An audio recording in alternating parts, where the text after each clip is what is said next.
Bonjour à toutes, bonjour à tous et bienvenue dans l'école du futur. Au programme aujourd'hui, des véhicules qui se pilotent littéralement tout seuls sur les mers, sur les routes ou encore dans les airs. Eh bien, ce sont les véhicules autonomes qui suscitent tous les fantasmes sur la mobilité du futur et l'intelligence artificielle. Définition d'un très gros mot de la tech, ce sera à suivre.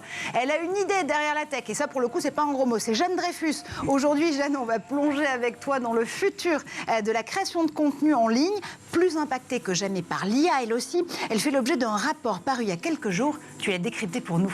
Oui, tout à fait. Né de la collaboration d'une business analyst, d'un journaliste tech et d'un expert en marketing digital, ce rapport de 70 pages est un must-read absolu pour tous les métiers de création de contenu. On en parle tout à l'heure.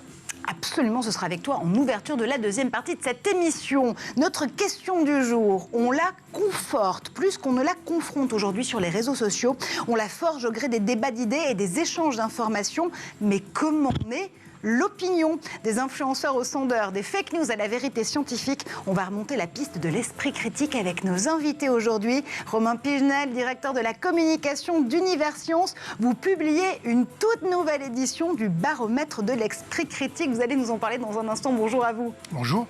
Et puis Arnaud Zegerman, sociologue, cofondateur de l'Institut Via Voice. Vous êtes aussi l'un des 3 co-auteurs avec Thierry Keller et Blaise Mao de Les Français, ces incompris pour la Fondation Jean Jaurès et les éditions de l'Aube. Vous avez toutes les clés méthodologiques pour nous aider. Bonjour à vous. J'espère, bonjour. Mais d'abord, focus. Alors, les véhicules autonomes, c'est un des très gros mots de la tech. En ce moment, des constructeurs aux plateformes, chacun veut relever le défi de l'autonomie de niveau 5, l'ultime étape pour ces véhicules qui pourront rouler, voler ou encore naviguer tout seuls, presque faire le café. Édouard Denuau passe dans le siège du conducteur tout de suite pour nos très gros mots de la tech et le focus. C'est sans doute le moyen de locomotion du futur. On parle bien sûr des véhicules autonomes, ces véhicules capables de se déplacer sur une route sans l'intervention d'un conducteur grâce à un système de pilotage automatique complexe. Il en existe de plusieurs types, des bateaux, des avions et donc des voitures. Tous les types de véhicules autonomes bénéficient de technologies de pointe qui reposent principalement sur l'intelligence artificielle. Ils sont équipés de radars, de capteurs et de lasers qui agissent comme des yeux afin d'analyser l'environnement qui les entoure. Toutes ces données remontent ensuite à une IA qui prend les décisions pour le véhicule.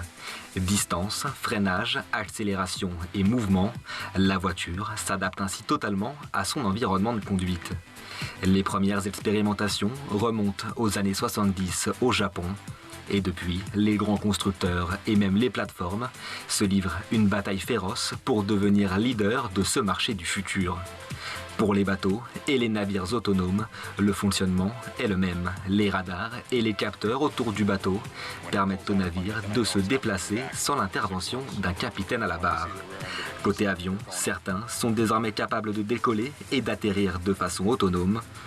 En avril 2021, un avion de la société Xwing a réalisé le premier vol entièrement autonome de l'histoire. Les véhicules autonomes pourraient, à terme, révolutionner la manière de se déplacer à travers le monde. Et en attendant de piloter les véhicules par la pensée, on va s'intéresser justement à la pensée et à la fabrication de l'opinion dans notre question du jour. C'est le talk, toute première partie. Les réseaux sociaux font-ils l'opinion et comment éveiller l'esprit critique? On en parle, vous le savez, aujourd'hui avec Romain Pigenel, directeur de la communication d'Univers Science. Vous publiez la 2e édition du baromètre de l'esprit critique. Et ça entre dans le cadre d'une véritable initiative, un très grand mois, un très grand printemps de l'esprit critique du 21 mars jusqu'au 3 avril. On y revient dans un instant. On est également accompagné par Arnaud Zegerman, sociologue, cofondateur de l'Institut Via Voice, co-auteur avec Thierry Keller et Blaise Mao d'Uzbek Erika de Les Français, ces incompris. C'est un ouvrage que vous publiez pour la Fondation Jean Jaurès et les éditions de l'Aube. Vous avez donc toutes les cartes en main pour nous expliquer comment, encore une fois, se forge l'opinion. Alors justement, Quand on parle d'opinion, on parle de quoi exactement, messieurs? C'est vrai qu'on a cette image d'Épinal du sondeur qui va prendre le pouls des Français, faire cette cartographie, cette photographie à l'instant T de la façon dont ils peuvent apprécier ou déprécier certains sujets d'actualité. Il faut toujours avoir ça en tête. C'est une image d'Épinal avant tout, un sondage. C'est une image d'Épinal, oui et non, il y a une part de vérité. Ce qui est plus compliqué, c'est qu'effectivement, lorsqu'on parle d'opinion, l'opinion, ça donne l'impression d'une masse homogène. En fait, il y a des opinions et il faut essayer de déterminer qui pense quoi, pourquoi. Vous évoquiez tout à l'heure, vous disiez, c'est une photographie. J'aime pas tellement l'image de la photo. Pour moi, c'est un film. C'est un film parce qu'on doit essayer de savoir ce qui va se passer. L'intérêt de l'opinion, c'est pas ce qu'on pense aujourd'hui, c'est ce qu'on comprend, pourquoi on comprend ça et comment ça peut évoluer demain. Alors, il ne s'agit pas de dire que nous, les sociologues et les sondeurs, on est dans la prospective, mais on essaie de comprendre les opinions pour voir quelle dynamique il peut y avoir. Et c'est valable sur quasiment tous les sujets qu'on aborde. Oui, donc l'idée, c'est vraiment de se dire qu'au-delà de figer à un moment, à un instant T, la pensée, encore une fois, du groupe d'individus dont on veut réussir à comprendre les désidérata sur un sujet, on est sur un mouvement, il faut prendre en compte, encore une fois, cette dynamique. C'est ce que vous faites littéralement, Romain Pigenel, avec cette deuxième édition du baromètre de l'esprit critique. La première, c'était l'année dernière, jusque-là, pas de secret, pas de souci. Cette année, il y a plusieurs originalités sur ce baromètre. D'abord, celui d'avoir voulu comparer les chiffres et la façon dont cet esprit critique s'éveille chez les Français et les Françaises avec ceux des Anglais et des Anglaises et Britanniques, en l'occurrence. Et puis aussi le fait d'avoir cette composante très importante sur les questions justement d'écologie, d'éveil justement à l'esprit critique en matière de changement climatique. Il y a énormément de débats notamment et de chiffres qui ont été révélés par différents instituts, notamment la Fondation Jean Jaurès il n'y a pas si longtemps que ça, qui nous disait que la génération TikTok était plus climato-sceptique et avec une grande porosité aux théories du complot que ses aînés. L'idée, c'est encore une fois de nous remettre un petit peu les idées au clair sur cet éveil de l'esprit critique. Alors déjà, pourquoi on a fait cette étude? On a lancé maintenant, il y a un peu plus d'un an, à Universcience, tout un grand programme transversal sur l'esprit critique. Alors Universcience, c'est deux institutions, c'est le Palais de la Découverte et c'est la Cité des Sciences et de l'Industrie. Et pourquoi on s'intéresse à l'esprit critique? Parce que, alors nous d'abord, nous sommes des lieux de science. Notre conviction, c'est que la culture scientifique, ça va être la culture du siècle qui s'ouvre. Pourquoi? Parce que, et votre émission le prouve tous les jours, tous les grands choix de société maintenant, ou la plupart des grands choix de société, ils sont liés à des questions scientifiques. Et comment est-ce qu'on peut se prononcer sur le véhicule autonome? Comment est-ce qu'on peut se prononcer sur la crise climatique si on n'a pas le bagage scientifique minimal pour savoir ce que c'est qu'un algorithme, savoir comment fonctionne le climat, etc. Donc notre conviction, c'est d'abord une importance cruciale de la culture scientifique, qui est vraiment la nouvelle culture générale. Et puis dans cette culture scientifique, il y a une composante qui est l'esprit critique. Alors l'esprit critique, c'est quoi? Si vous regardez sur Google, qui parfois dit des choses vraies, vous trouverez plein de définitions différentes. L'esprit critique, c'est la capacité à penser par soi-même, penser librement, et savoir aussi interroger ses présupposés. C'est pas simplement savoir, c'est savoir pourquoi ce que je sais est vrai et pourquoi c'est juste. Ouais. Et ça, c'est ce qu'on fait nous dans nos lieux tous les jours, en apprenant par exemple la démarche scientifique, qui n'est pas la seule voie d'accès, mais qui est une voie d'accès à l'esprit critique. Et ça fonctionne aussi, la démarche scientifique, quand on veut analyser les médias, quand on veut lire un article. Et adossé à ce programme, on a souhaité savoir justement comment se positionner la population française par rapport à cet esprit critique. Donc on vérifie trois choses. D'une part, on interroge les répondants sur l'image qu'ils ont de la science et des chercheurs, des scientifiques. D'autre part, comment ils s'informent, notamment sur l'information scientifique, mais pas que. Et puis on allait poser des questions aussi pour voir leur rapport au débat d'opinion. Est-ce qu'ils doutent de leurs propres intuitions ou non? Est-ce qu'ils parlent avec leurs amis pour se faire une idée au travail? Et donc ça permet d'avoir une photographie ou un film, comme dit monsieur, parce que c'est vrai que l'image est, et je pense aussi elle est meilleure, voilà, cette vaste question de comment est-ce qu'ils s'informent, comment est-ce qu'ils arrivent à comprendre justement le monde qui les entoure. Ouais. Et ce qui ressort déjà, alors vous l'avez dit, c'est des questions qui sont très, très agitées de plein de débats. Il y a parfois un peu ce qui est de l'ordre des paniques morales aussi, pour dire voilà, les jeunes sont par exemple coupés de la science. C'est pas ce qui ressort par exemple de notre étude. Déjà sur l'ensemble des Français, on voit qu'il y a plutôt une grande curiosité scientifique. Ouais. On a une proportion importante de Français, par exemple un quart des Français disent que la science est un de leurs centres d'intérêt. Et pour vous donner une idée, c'est au même niveau par exemple que l'actualité économique ou que la mode. Donc ça peut être étonnant, mais ça prouve que voilà, il n'y a pas par exemple cette coupure qu'on pourrait imaginer. On a aussi un Français sur deux qui s'informe régulièrement sur des sujets scientifiques. Et puis, un nombre aussi important, par exemple, de Français, près de 40%, qui pratiquent des activités scientifiques de temps à autre. On a même allé poser la question, quel type d'activité? 16% disent faire des expériences scientifiques à la maison, avec leurs enfants, ou même simplement entre eux pour essayer de reproduire des phénomènes. Donc, voilà, on voit que la réalité est compliquée, et il n'y a pas, comme on l'entend parfois, une rupture, par exemple, des Français avec la science. Sur les jeunes, puisque vous me posiez la question, alors, nous, on n'est pas allé titiller les questionner sur, par exemple, est-ce que vous croyez à la Terre plate ou autre, parce que, par ailleurs, nous, on pense que ce type de questions... Que le platisme n'existe pas. J'ose espérer qu'Universion défend le fait que le platisme n'existe pas. On se méfie de ce genre de questions qui sont aussi un peu parfois des provocations, même si elles sont intéressantes. Et ce qui est intéressant sur notre étude, c'est que, d'abord, on ne voit pas de rupture majeure entre les moins de 24 ans avec le reste de la population sur le rapport à la science. Il y a des petites variations, mais pas de rupture majeure.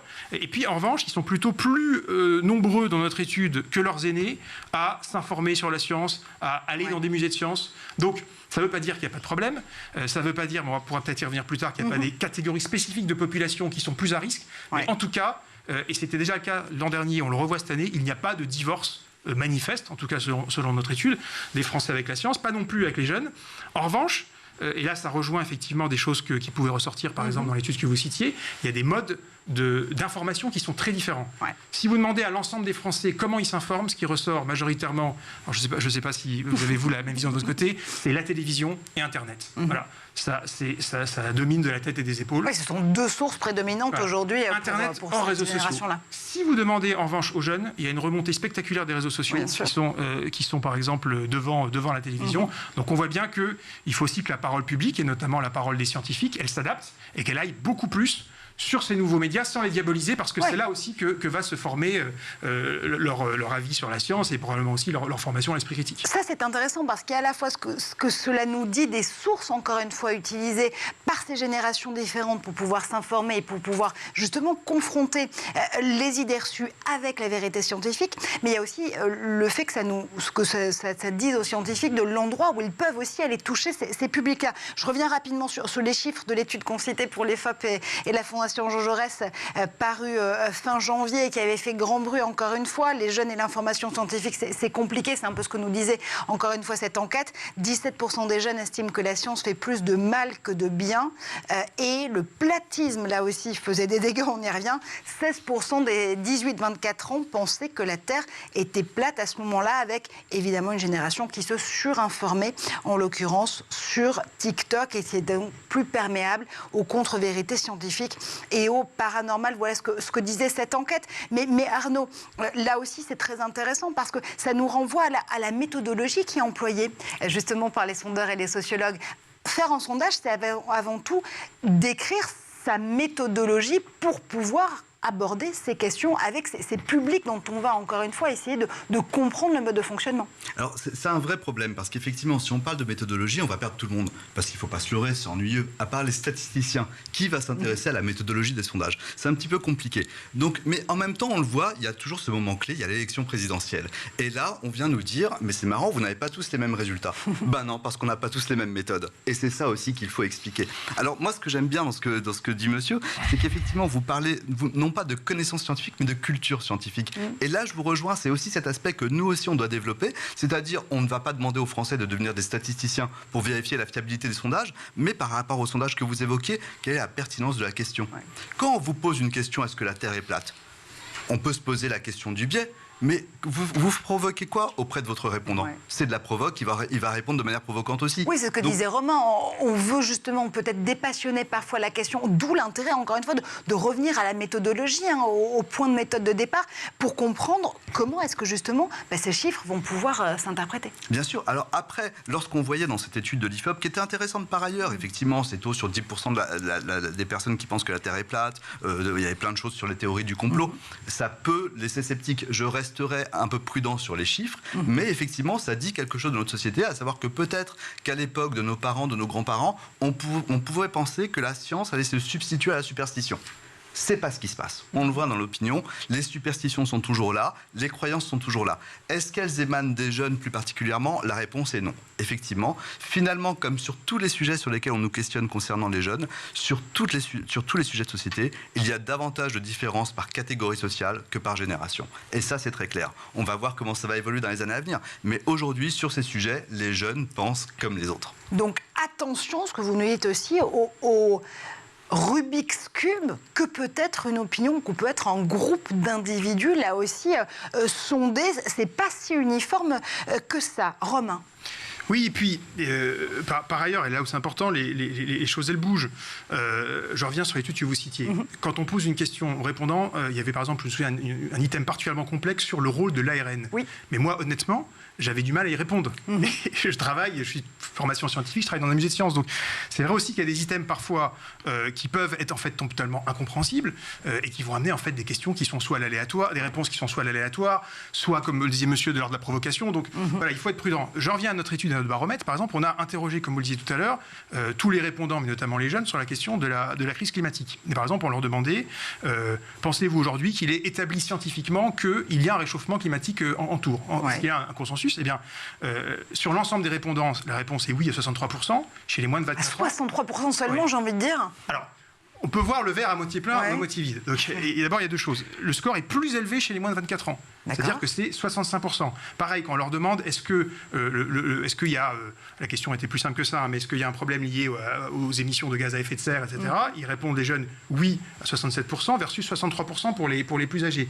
Et j'allais dire, c'est pas un hasard si les gens qui se mobilisent dans la rue pour le climat, c'est les jeunes. Donc, voilà, attention encore vraiment à la stigmatisation. Quand on est jeune, d'abord on se forme, il peut aussi y avoir un âge de provoque, où on répond pour plein de manières. Donc, et surtout, j'ai envie de dire, parce qu'encore une fois, moi, on ne nie pas qu'il puisse y avoir des problèmes. Mais la question, une fois qu'on a dit ça, c'est plutôt que se lamenter, qu'est-ce qu'on fait ? Et c'est là, j'en reviens à ce qu'on disait tout à l'heure, qu'il y a un devoir massif de l'État, mais de toutes les institutions, de tous les acteurs, de dire comment est-ce qu'on arrive à mieux diffuser la culture scientifique. Et pour ça, il n'y a pas de secret. Il faut aller sur TikTok. Il faut aller sur les réseaux sociaux. On ne peut pas simplement se pincer le nez et dire, écoutez, voilà, c'est pas bien, c'est une catastrophe. Non, il faut toucher ces publics là où ils sont, justement, pour pouvoir apporter des preuves de cette vérité. C'est intéressant, encore une fois, Arnaud, ce que nous dit notamment Romain, parce que ça revient, encore une fois, à se dire, et c'est le cas dans Les Français, ces incompris, votre co-ouvrage avec Thierry Keller et Blaise Mao pour les éditions de l'Aube, que les Français et les Françaises, on emploie souvent cette expression, vous le rappeliez notamment au moment des élections présidentielles où les sondages, évidemment, se succèdent. C'est un peu la tarte à la crème pour les sondeurs, parce qu'il n'y a pas les Français et les Françaises. Il n'y a pas ce groupe uniforme de citoyens. On n'est pas tous mus par les mêmes desiderata et par les mêmes enjeux. Comment est-ce qu'on fait pour remettre de la nuance dans les chiffres ? C'est une grande difficulté, c'est ma difficulté au quotidien. On a toujours envie d'un gros chiffre qui claque et qui va vous dire voilà ce que pensent les Français. On peut le voir, restons sur la thématique de la science. Ouais. Que pensent les Français de la science ? J'ai regardé, on a fait des études aussi il y a quelques années là-dessus. C'est vrai qu'on a vu cette appétence, ce goût pour la science, mais finalement on avait posé il y a quelques années une question qui est qu'est-ce que vous pensez quand les scientifiques ne sont pas d'accord entre eux ? Et là, effectivement, c'est pour ça que moi j'aime bien cette question de culture scientifique. Les scientifiques, moi j'ai fait un peu de sociologie des sciences dans ma jeunesse, la science, ce n'est pas univoque. Les scientifiques peuvent avoir des désaccords. Vous avez la moitié des Français. Que faire quand ils ne sont pas d'accord entre eux ? La population est vraiment partagée en deux. Il y en a une partie qui vous dit, c'est ça la science. Les scientifiques peuvent avoir des divergences. Les autres vous disent, c'est parce qu'ils ne sont pas mus par les mêmes intérêts. Et il y a cette défiance. On est dans la société de la défiance. Ça touche aussi la science. Là où je vous rejoins tout à l'heure, c'est sur ce développement de la culture scientifique. Je compléterai juste par, c'est l'État, c'est nous, mais c'est aussi le privé. Et la défiance aussi, elle est dans l'opinion parce qu'il y a ce sentiment qu'à partir du moment où on provient d'intérêts privés, on ne serait plus dans le champ scientifique. C'est un peu plus nuancé que ça. C'est là où je reboucle avec votre question sur la nuance. Il faut montrer qu'il n'y a pas le bien, le mal, et que tout est plus nuancé. Mais c'est compliqué parce que dans l'opinion publique, un 50%, vous avez les hommes qui ne pensent pas comme les femmes, les jeunes qui ne peuvent pas parler comme les plus âgés, et effectivement, un élément dont on tient compte de plus en plus, qui sont les visions du monde. Selon là où de là où je parle, là d'où je suis, je ne vais pas avoir la même vision du monde. C'est pour ça qu'à titre personnel, je me définis davantage comme sociologue que comme sondeur, parce que sondeur, ça veut souvent dire quoi ? Vous prenez l'actualité, la réforme des retraites, on se dit les Français sont pour ou contre. Nous, on a posé plein de questions qui sont restées confidentielles sur qu'est-ce que vous comprenez de la réforme des retraites. Une grosse majorité des Français ne comprend rien à notre système des retraites. Donc en fait, c'est plutôt est-ce que je suis d'accord ou pas d'accord avec le gouvernement, ou plus directement sur cette question, est-ce que j'ai envie de travailler plus longtemps ou moins longtemps. Mais la question, c'est pas la réforme qui est évaluée, c'est autre chose. Donc il faut être très vigilant à essayer de nuancer à chaque fois, mais je vous assure que c'est pas facile. Et attention, le sondage, c'est pas un référendum. Clin d'œil en l'occurrence, c'est surtout pas un référendum. On continue justement, tiens, à passer en revue ces 50 nuances d'opinion et la façon dont on peut éveiller notre esprit critique avec Romain Pigenel et avec Arnaud Zegerman. Mais d'abord, on fait un tour du côté de la planète tech. Et c'est le zap tout de suite du très éclairé Édouard Deniau.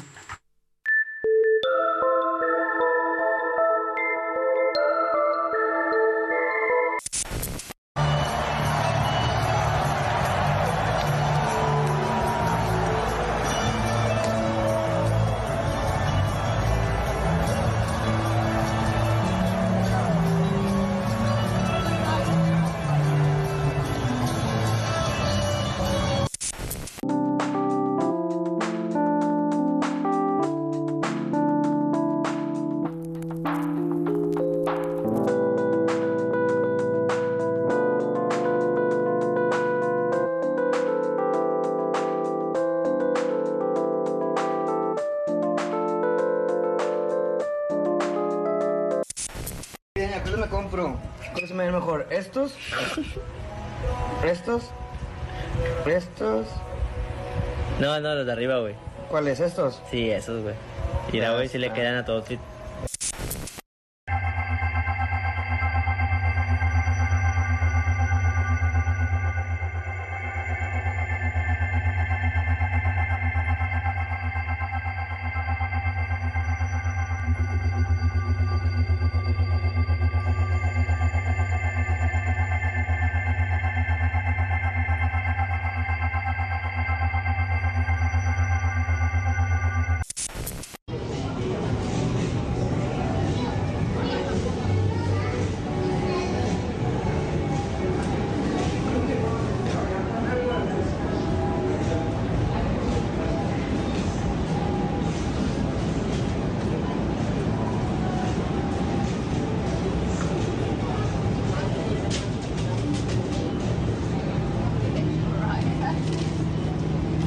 Et vous êtes de retour sur le plateau de l'École du Futur, très dissipé parce qu'on était évidemment en train d'échanger nos sources pour éveiller nos esprits critiques pendant le zap d'Édouard Deniau. On est en plateau, vous l'avez compris, avec Romain Pigenel pour Univers Science, avec Arnaud Zegerman pour cet excellent livre « Les Français, ces incompris » pour la Fondation Jean Jaurès et aux éditions de l'Aube. On est aussi en plateau avec Jeanne Dreyfus et ça tombe extrêmement bien puisque Jeanne a une idée derrière la tech.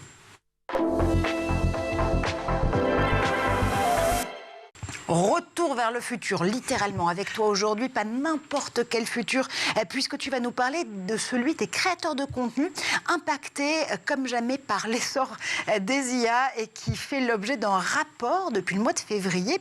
Ces auteurs Marie Delay, Quentin Franck et Benoît Zante, tu les as rencontrés. Alors, je ne les ai pas rencontrés, mais j'ai lu leur rapport. Et ces trois spécialistes de la tech, justement, donc ils ont co-signé un rapport de 70 pages sur l'impact des IA sur tous les métiers de la création de contenu. Alors, tout d'abord, précision sur le terme de créateur de contenu qu'on a tendance un peu à associer à Instagrammeur, influenceur, etc. Les auteurs, eux, ils prennent ce terme au sens large. Ça va des community managers, évidemment, et des graphistes, mais jusqu'aussi aux journalistes, aux écrivains, aux comédiens, aux podcasteurs, aux internautes eux-mêmes. Bref, tous ces gens qui font le tsunami d'infos et de divertissement qui peuplent nos écrans. Alors, comment est-ce qu'on fait pour se retrouver dans ce tsunami, littéralement, d'infos, d'entertainment? Comment est-ce qu'ils ont organisé leur rapport, tiens? Alors, leur rapport, il est organisé en 8 chapitres et c'est par leur 8e, moi, que je vais commencer, qui s'appelle Next Level Search. Parce que, justement, cette question que tu poses, comment s'y retrouve-t-on parmi ces millions de téraoctets de contenu? Eh bien, cette question est centrale. On sait que Google vient de déployer sa contre-offensive au modèle de langage ChatGPT, modèle qu'il a appelé Brad, une IA grâce à laquelle Google va apporter des réponses synthétiques à des questions qui peuvent être un peu complexes. Genre, par exemple, quand on tapera sur Google, est-il plus facile d'apprendre à jouer de la guitare ou du piano? Eh bien, Google pourra répondre avec des arguments opposés les uns aux autres. Ça, c'est pour le contenu textuel, la recherche de contenu textuel. Pour les vidéos et l'audio, eh bien, Google compte sur son système qui s'appelle Mum AI. Ça travaille grâce à la transcription automatique et à la reconnaissance visuelle à référencer les contenus des vidéos, des photos, des audios, afin de pouvoir les faire remonter dans le contenu et les réponses des moteurs de recherche. La mère de toutes les IA. D'autant plus utile justement pour ne pas se limiter aux algorithmes des réseaux qui font remonter tel ou tel contenu, on l'aura bien compris, des photos ou des vidéos notamment, en fonction des critères de popularité, et qui fait finalement qu'ils ne répondent pas à une recherche proprement choisie par l'utilisateur. Ouais, il y a une telle abondance de contenu visuel et vidéo qu'on ne peut plus se contenter d'attendre que Facebook ou TikTok fassent le choix pour nous et à nouveaux usages, nouvelles recherches face à la déferlante d'images créées par assistance d'intelligence artificielle, et bien des moteurs de recherche spécifiques voient le jour. Par exemple, ce spin-off de Stable Diffusion qui s'appelle Lexica, c'est un moteur de recherche qui va permettre de chercher parmi les millions de créations visuelles assistées créées main dans la main avec les IA et en fait qui va faire réagir les grands, là on voit par exemple Robot qui crée Robot Artiste et donc les grands du business ils vont réagir. Par exemple en octobre 2022, eh bien Shutterstock, cette base de données de photographie, a réagi en créant elle-même une sous-catégorie d'images estampillées IA en réaction à Lexica et pour différencier aussi des contenus visuels faits estampillés humains, 100% human-made. Oui, ça veut dire que du coup, on a là littéralement un moyen de pouvoir séparer, pas le bon grain de livret, mais en tout cas les images créées par des humains de celles assistées par l'IA. Ouais. Alors, on peut s'y retrouver. On peut s'y retrouver, mais je pense quand même qu'il faut souligner le fait que ces séparations, eh bien, elles semblent petites par rapport en fait à l'intrication phénoménale qui se met en place entre les notions d'artificiel et les notions de naturel dans la création de contenu, notamment quand on voit l'hyperréalisme de ceux proposés par Néon, succursale ou projet de Samsung qui propose d'animer des êtres humains digitaux extrêmement réalistes.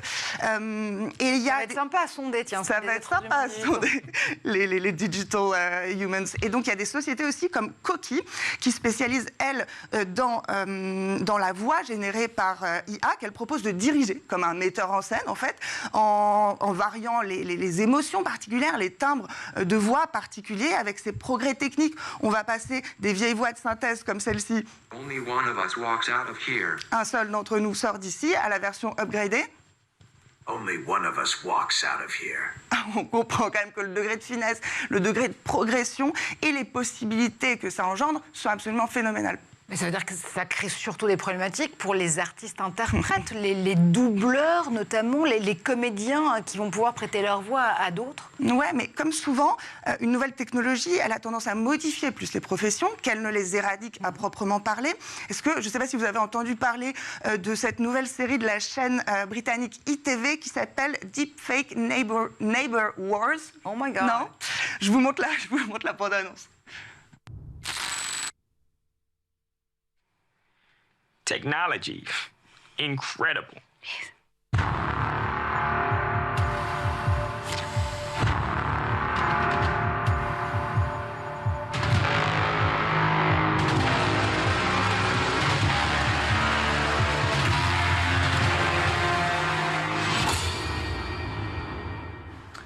All right. Now we are having fun. Et ils sont trop forts, ces Anglais. Bref, c'est une série de sketchs insensés qui met en scène donc, des deepfakes de Nicki Minaj, de Greta Thunberg, de Matthew McConaughey, qui se disputent pour des odeurs de vieilles frites ou de bruit trop fort à l'étage. Bref, après, justement, plus qu'une table rase par rapport à cette question des créateurs de contenu, des comédiens, etc., c'est un remodelage des métiers. Il y a des acteurs doublures qui travaillent donc derrière les stars et les deepfakes de stars, notamment qui sont choisis pour leur match facial, c'est-à-dire que, en fait, plus les traits physiques partagent des mesures proches de celles des personnes et des stars deepfakées, plus le deepfake va fonctionner. Et ces acteurs en coulisses, ils développent aussi des compétences toutes particulières, puisque en l'état, on peut que animer un deepfake en étant face caméra. Donc les acteurs n'ont pas le droit de se retourner. Il se trouve qu'il y en avait une qui racontait que quand elle se retrouvait dans un film réel, elle s'étonnait de pouvoir tourner la tête. Et donc on s'adapte, on adapte notre langage corporel aux technologies. Bon, je ne sais pas si le deepfake de Chris Ross se préparait à un futur combat contre le deepfake, encore une fois, de Will Smith. Merci infiniment, j'ai un deepfake dans l'oreillette, un deepfake vocal dans cette oreillette. Ça nous rappelle beaucoup, tiens, les expérimentations aussi de l'IRCAM qu'on avait reçu ici avec IRCAM Amplify et Nathalie Bérochot sur le deepfake vocal pour Hôtel du Temps de Thierry Ardisson. Quand les BAFTA rencontrent les Marseillais, c'est un petit peu cette manipulation du réel à laquelle, en tout cas, tu nous convies. Oui, et manipulation du réel qui ne trouve absolument aucune limite à son expression, à son exploration. Elle va jusqu'à la fin, j'ai envie de dire, et je vous laisse avec une dernière tendance, pas recensée par le rapport, mais néanmoins dont on peut imaginer qu'elle va aller en s'amplifiant, notamment dans les pompes funèbres 3.0. Parmi ces services de création digitale, l'agence vidéo Deep Brain propose une prestation pas glauque pour un sou et extrêmement utile. Elle va créer des deepfakes à partir des images et des textes écrits par nos proches disparus. On regarde cette magnifique bande-annonce.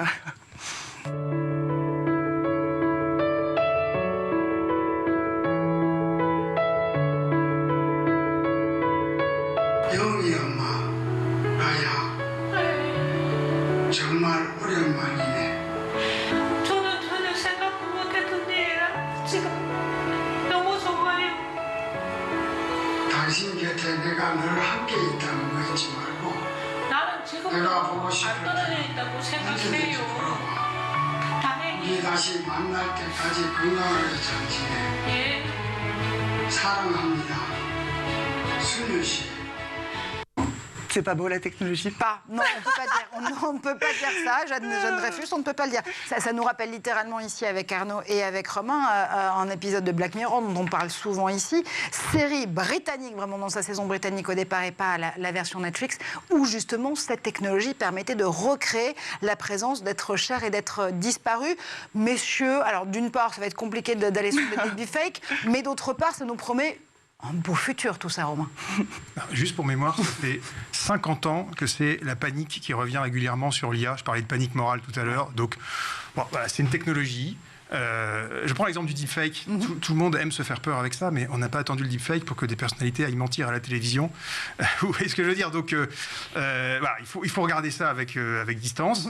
Il y a aussi des potentialités intéressantes. Nous, à Universcience, on est en train, par exemple, de travailler sur un petit programme d'IA qui permettrait d'assister les enseignants ou les médiateurs scientifiques pour aller trouver en ligne, et notamment dans nos ressources à nous, des contenus et aller structurer pour, par exemple, comment faire un cours sur la géologie, sur la tectonique des plaques, etc. Donc, il y a tout un champ passionnant qui est l'IA, l'assistance par IA, l'IA qui vient pas remplacer mais épauler l'être humain.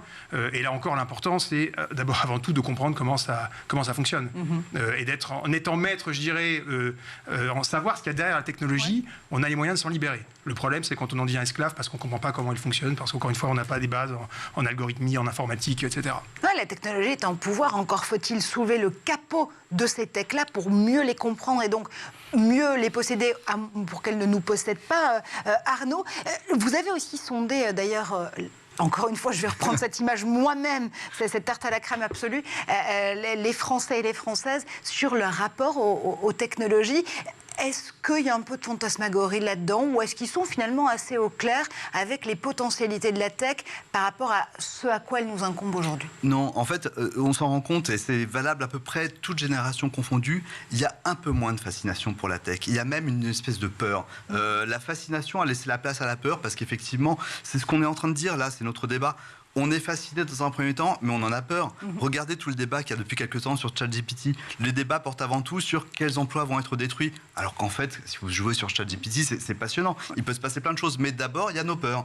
Ensuite, il y a nos angoisses, il y a nos fantasmes. On a du mal, effectivement, en France, à se dire, finalement, il y a des avancées technologiques, il y a des avancées techniques, il y a des avancées scientifiques. Quels vont être leurs bons côtés? On a tendance à ne voir que les effets pervers. Mais c'est valable sur toutes les avancées scientifiques. Je vous prends juste un exemple. L'alimentation.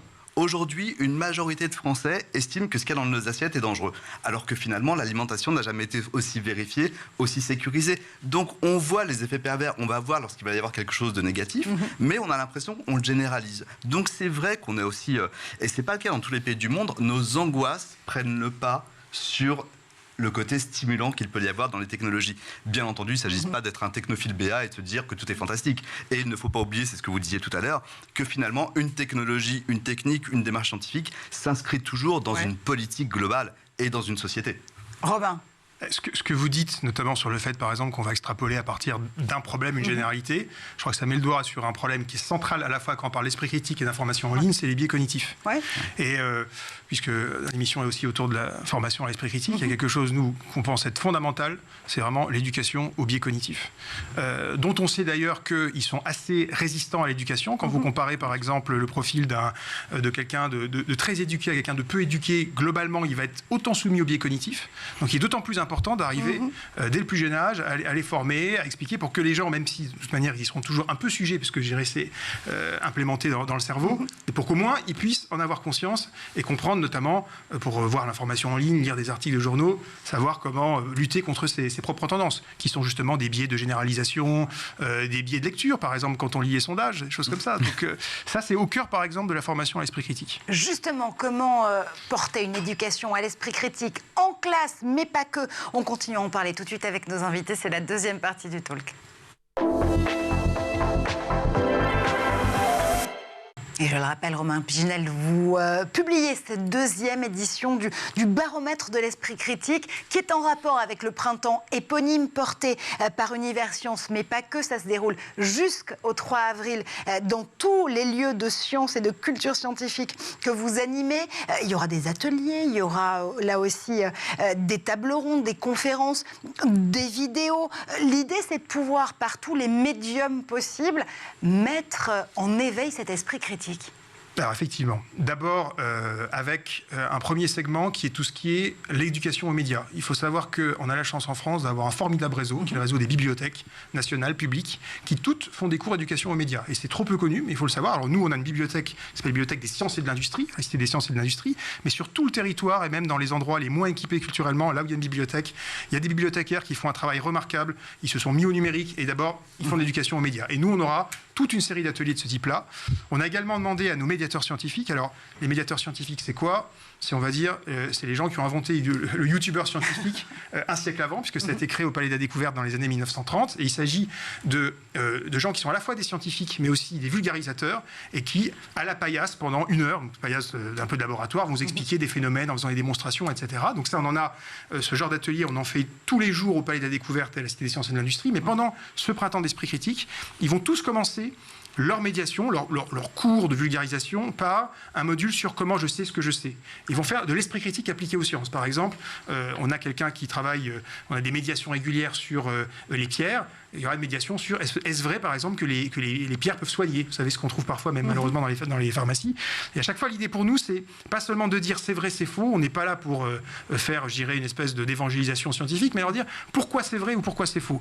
Et donc, le travail que font nos médiateurs, c'est se mettre au niveau du public, discuter avec eux pour apprendre ensemble à comment est-ce qu'on doute bien, mais comment aussi est-ce qu'on sait faire confiance bien à une connaissance scientifique. Et ça, c'est au moins aussi important que connaître après le résultat scientifique en tant que tel. Et ça, donc, on va le faire pendant ce bon mois sur l'ensemble de nos sites physiques mais aussi en ligne, puisque nous avons lancé il y a de ça quelques années un média d'information en ligne qui s'appelle Le Blob, qui est une chaîne YouTube. Il y a des nouvelles vidéos tous les jours sur tous les sujets de sciences possibles. Il y a des longs formats, des courts formats, et notamment on va avoir sur le blog toute une programmation liée aux biais cognitifs, comment arriver à décrypter l'information scientifique, les charlatans aussi, et comment au bout du compte être libre, puisque c'est bien ça la question qui est posée. Il doute donc, il est Romain Piginel.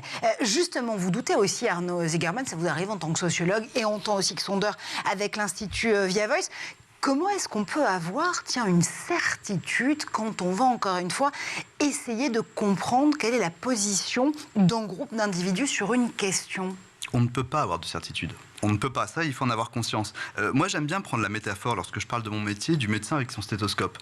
On pose notre stéthoscope un peu partout dans l'opinion publique. L'intérêt, et toute la difficulté, c'est de le poser au bon endroit. Il y a les questions que tous les instituts de sondage posent. Parfois, elles sont intéressantes, parfois, très franchement, on a tendance à les trouver caricaturales. Et puis, on essaie de déplacer notre stéthoscope et on voit ce que ça donne, avec des éléments décalés. Nous, ce qu'on a fait dans ce bouquin, c'est qu'on a déplacé le stéthoscope à différents endroits. Ce dont on se rend compte, c'est que contrairement à une idée reçue, les Français ne sont pas du tout en pré-guerre civile, ils ne sont pas du tout les uns contre les autres, c'est qu'au contraire, on est tiraillés en nous-mêmes. On est tous multi-tiraillés. On est tiraillés entre nos rôles de parents, nos rôles de collaborateurs dans les entreprises. On est surtout tiraillés entre notre rôle de citoyen et notre rôle de consommateur. Et ça, c'est quelque chose qui émerge. C'est vrai qu'on a du mal à l'expliquer aussi, et à l'opinion publique et aux entreprises avec lesquelles on travaille, qui ont tendance à croire que finalement il y a une partie de l'opinion qui serait sensible aux enjeux climatiques et une partie qui s'en fiche. Et effectivement, une partie de plus en plus importante qui est sensible à ces enjeux-là. En fait, c'est beaucoup plus compliqué. On est en chacun d'entre nous conscient des enjeux, mais on a aussi nos habitudes et il y a ce qu'on n'arrive pas à faire. On a fait une étude il n'y a pas très longtemps où on allait voir des gens, une étude anthropologique, on allait dans la cuisine des gens. Comment les Français cuisinent chez eux. Alors c'est super, ils nous tiennent des discours sur les AMAP, sur effectivement la manière de cuisiner avec des produits près de chez soi. On ouvre leur tiroir, il y a du Nutella. Mais on a tous ça. Oui, mais maison. Non, même pas maison. Mais effectivement, on est tiraillé entre notre habitude, nos envies de Nutella et l'envie de faire les choses autrement. Et si on n'a pas conscience de ces tiraillements, qu'est-ce qui se passe ? Déjà, on manque d'indulgence. Et quand on manque d'indulgence, on a tendance à se pointer les uns les autres du doigt en disant c'est de la faute de tel groupe. En fait, c'est beaucoup plus compliqué pour résoudre les problèmes face auxquels nous sommes aujourd'hui, notamment sur les enjeux écologiques.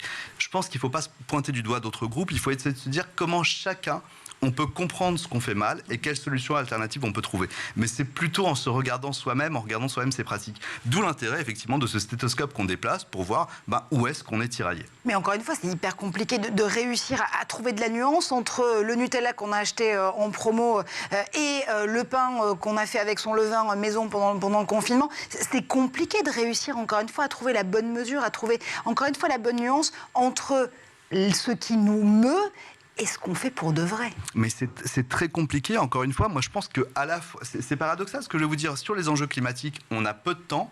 Et pour autant, je pense que la manière d'y arriver, c'est d'être indulgent. C'est de prendre conscience que les choses vont se faire petit à petit. Pourquoi ? Je reviens sur un sujet qu'on évoquait tout à l'heure. On a tendance, nous les plus âgés, à se rassurer en disant les jeunes sont beaucoup plus sensibles à ces thématiques-là que les plus âgés. C'est pas vrai du tout. Les jeunes l'expriment de manière plus virulente, mais ne sont pas plus sensibles et mieux informés. Vous savez que ce sont les retraités qui ont le plus changé leurs pratiques par rapport aux enjeux écologiques. Je parle de changement de pratique, je ne parle pas de déclaratif. Donc effectivement, il y a un véritable enjeu à expliquer comment faire, et surtout, pour moi, il y a un vrai risque, qui est que les prochaines générations ne deviennent pas des cyniques. Parce qu'aujourd'hui, les plus jeunes se disent non à la voiture, non à l'avion. Mais si on n'invente pas, nous, des solutions alternatives, quand ils devront aller bosser à 80 km de chez eux et dans des zones dans lesquelles les transports ne sont pas au niveau auquel ils devraient être, il n'y a pas d'autre solution que la bagnole. Et si effectivement il manque de moyens, si on est dans le monde d'aujourd'hui, il n'y a pas d'autre solution que le diesel. Donc comment faire en sorte que cette vision du monde ne les mène pas à une forme de cynisme, les poussant à dire, on a vu ça chez d'autres générations, c'était mes idéaux de quand j'étais jeune, c'est pas réalisable aujourd'hui. Je pense que nous, aujourd'hui, notre enjeu, quand je dis nous, c'est nos générations, on doit vraiment faire le trait d'union entre des générations qui ont envie d'inventer des choses et les contraintes que génèrent nos sociétés. Et on doit inventer de nouvelles solutions, je pense notamment à l'énergie et au transport. Et comment est-ce qu'on arrive à justement rapatrier ces nuances, ces idées dans une éducation à l'esprit critique ? On parlait tout à l'heure avec vous, Romain Pigenet, de cette éducation aux médias et à l'information. L'esprit critique en fait partie au premier titre. Est-ce qu'on peut réussir à en faire en classe, à l'école, dès le plus jeune âge ? Ou est-ce que c'est forcément, ou aussi de façon complémentaire, dans ces lieux de science, dans ces lieux de culture scientifique, qu'on va pouvoir réussir à trouver cette éducation à l'esprit critique et à l'opinion ? Je vais vous répondre. Je veux bien, si vous permettez, faire un tout petit retour, très bref, sur ce que disait monsieur à l'instant, pour aborder dans son sens. Dans notre étude, on a posé la question aux gens, à qui faites-vous confiance quand on parle de la crise climatique ? Alors, il y a une catégorie qui fait, je dirais pas l'unanimité, mais qui est très très haute, c'est les scientifiques climatologues. Ils sont à 42% de confiance. Et à votre avis, les responsables politiques, ils sont à combien ? Je leur donne pas énormément malheureusement de crédit dans cette étude. C'est pas un gag, ils sont au même niveau que les religieux et les influenceurs, puisqu'on a posé la question, ils sont à 10%. Voilà. Et donc, il s'agit là encore, comme vous le disiez, ni de pointer du doigt une catégorie professionnelle ni autre, mais ça montre bien le risque et le volcan sur lequel on danse. Et si dans un monde normal, aujourd'hui, des climatologues comme Jean Jouzel, avec qui d'ailleurs on fait une très belle expo qui s'appelle l'urgence climatique à partir du mois de mai, devraient être des rockstars. Et voilà. Et ils sont, on leur fait confiance, on va bien. Alors, tout ne repose pas sur eux, mais voilà, il faut vraiment que toutes les institutions, la classe politique se saisissent de ces sujets, parce que quand on voit ces scores de défiance, ils sont quand même extrêmement inquiétants. Alors, pour revenir à votre question initiale... Jean Jouzel, président. Voilà. Et encore une fois, urgence climatique à partir du 15 mai, Cité des sciences et de l'industrie, très belle expo sur la décarbonation. Pour revenir à votre question sur l'éducation, déjà, elle est faite de facto à l'école par plein de biais, parce que quand vous faites de la philosophie, vous formez votre esprit critique. Quand vous apprenez la démarche scientifique en physique, en sciences de la vie intéressant, puisque par exemple dans nos chiffres, c'est la discipline scientifique dont les Français et Françaises gardent le meilleur souvenir. Donc on voit qu'on n'en fait pas assez, mais sciences de la vie, ça fonctionne bien. Vous formez votre esprit critique. Donc d'abord, il y a plein de matières à l'école qui contribuent. Quand vous faites de l'éducation aux médias, à la bibliothèque, j'insiste sur le rôle des bibliothécaires, vous en faites. Et puis après, il y a effectivement le rôle d'autres acteurs. On a la chance en France d'avoir un très gros réseau de centres de culture scientifique et technique. Il y a à Paris quelques têtes de gondole, si j'ose dire. Il y a nous, il y a le Muséum d'Histoire Naturelle. Mais vous avez dans toutes les villes, et parfois dans des toutes petites villes en province, des gens qui font un travail formidable. Et je vais prendre un seul exemple. C'est quelque chose qui s'appelle Curieux. C'est un média en ligne qui a été créé par un collectif d'acteurs de la culture scientifique dans le sud-ouest de la France. Et ils ont créé une plateforme TikTok. Ils sont sur tous les réseaux, mais ils sont sur TikTok. Sur TikTok, aujourd'hui, ils ont plus d'abonnés que les grands médias français généralistes.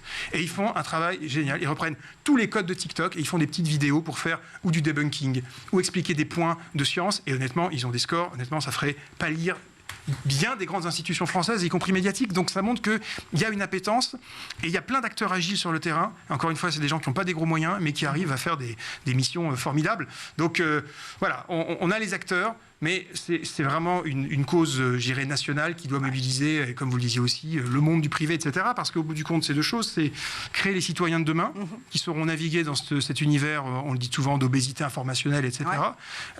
Mais c'est aussi créer les ingénieurs de demain, parce qu'on le voit, comme vous le disiez, il va falloir les créer, les solutions à la crise climatique.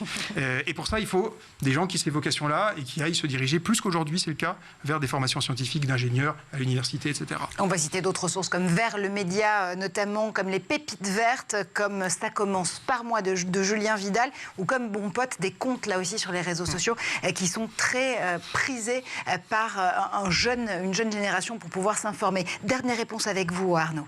Oui, juste un point, je rebondis effectivement sur ce que vous disiez. L'enjeu de former à la culture scientifique, encore une fois, plus qu'à la connaissance scientifique, ou c'est autre chose. On l'évoque depuis tout à l'heure, les enjeux climatiques. On a peu de temps. Il faut avoir conscience qu'on a peu de temps. Or, aujourd'hui, lorsqu'on interroge les Français face aux innovations scientifiques, qu'est-ce qu'ils nous disent? On manque de recul. Quelle que soit l'innovation, c'est on manque de recul. Or, on n'aura pas de temps. Donc, si jamais on invente certaines solutions technologiques qui ne vont pas résoudre tous les problèmes climatiques, mais si, lorsqu'on va être face à ces innovations, on ne pourra pas dire on manque de recul parce qu'il va falloir aller vite. Donc, comment former des citoyens qui vont être capables de faire la différence entre ce qui relève du greenwashing, ce qui relève juste d'une innovation techno qui ne résout pas les problèmes, de la véritable innovation. Et ça, c'est extrêmement compliqué. Je pense que c'est un enjeu rapide. Contradiction justement entre cette urgence et ce temps long. On ira en parler avec vous, messieurs. Je pense qu'il faudra faire une deuxième émission sur justement cette formation et cette acculturation à l'esprit critique, à la vérité scientifique. On vous retrouve dans tous les lieux d'Univers Science, Romain Pigenel, avec ce baromètre de l'esprit critique et puis ces débats, ces cours, ces expériences sur des paillasses en direct dans la vraie vie pour pouvoir mieux appréhender la culture scientifique. Et c'est jusqu'au 3 avril en l'occurrence.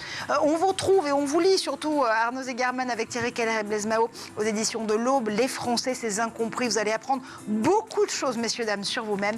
Et Jeanne, on te retrouve toutes les semaines ici dans l'École du Futur. Merci à tous les trois. On se retrouve dès lundi pour d'autres aventures.